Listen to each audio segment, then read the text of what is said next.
No nascimento de João Batista, seu pai, Zacarias, que era um sacerdote, ele estava cheio do Espírito Santo quando ele profetizou: o serviremos sem temor, em santidade e justiça todos os dias de nossa vida.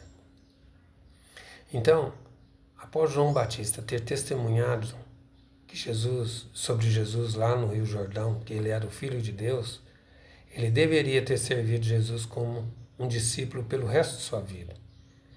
Mas João abandonou Jesus e foi batizar separado de Jesus. O povo judeu então ficou confuso. João, ele deveria ter sido o primeiro apóstolo de Jesus, proclamando assim o Evangelho de Jesus. Mas devido à sua cegueira, ele não cumpriu assim a sua missão. Então, quando a mente de João estava focada em Deus, ele reconheceu Jesus como o Messias e testemunhou sobre ele. Mas quando a inspiração o deixou e ele retornou para o seu estado mundano, a sua ignorância aumentou a sua crença sobre Jesus. Então, todas as palavras e as ações de Jesus pareciam estranhas para João Batista. Então, João tentou resolver as suas dúvidas, enviando os seus discípulos até Jesus para perguntar: és tu aquele que havia de vir, ou havemos de esperar por outro? Quando Jesus ouviu esta pergunta de João, ele respondeu indignado: ide contar a João as coisas que ouviu e viu.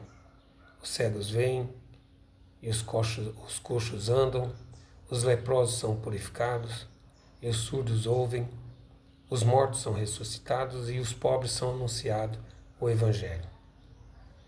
E bem-aventurado aquele que não se escandalizar de mim. Mateus 11, 4, 6. João, ele foi escolhido ainda no ventre de sua mãe para a missão de atender a Jesus. E ele construiu seu ministério a fim de preparar o caminho do Messias. E quando Jesus começou o seu ministério público aos 30 anos, Deus revelou a identidade de Jesus primeiro para João e inspirou João Batista a testemunhá-lo como Filho de Deus. E João, ele conhecia sobre os milagres e os sinais de Jesus. Jesus deu uma resposta a João, lembrando a João das obras que ele estava fazendo. Jesus fez isso com a esperança de despertá-lo para a sua verdadeira identidade. Mas, infelizmente, João Batista não despertou e falhou na sua missão de atender o Messias como um profeta.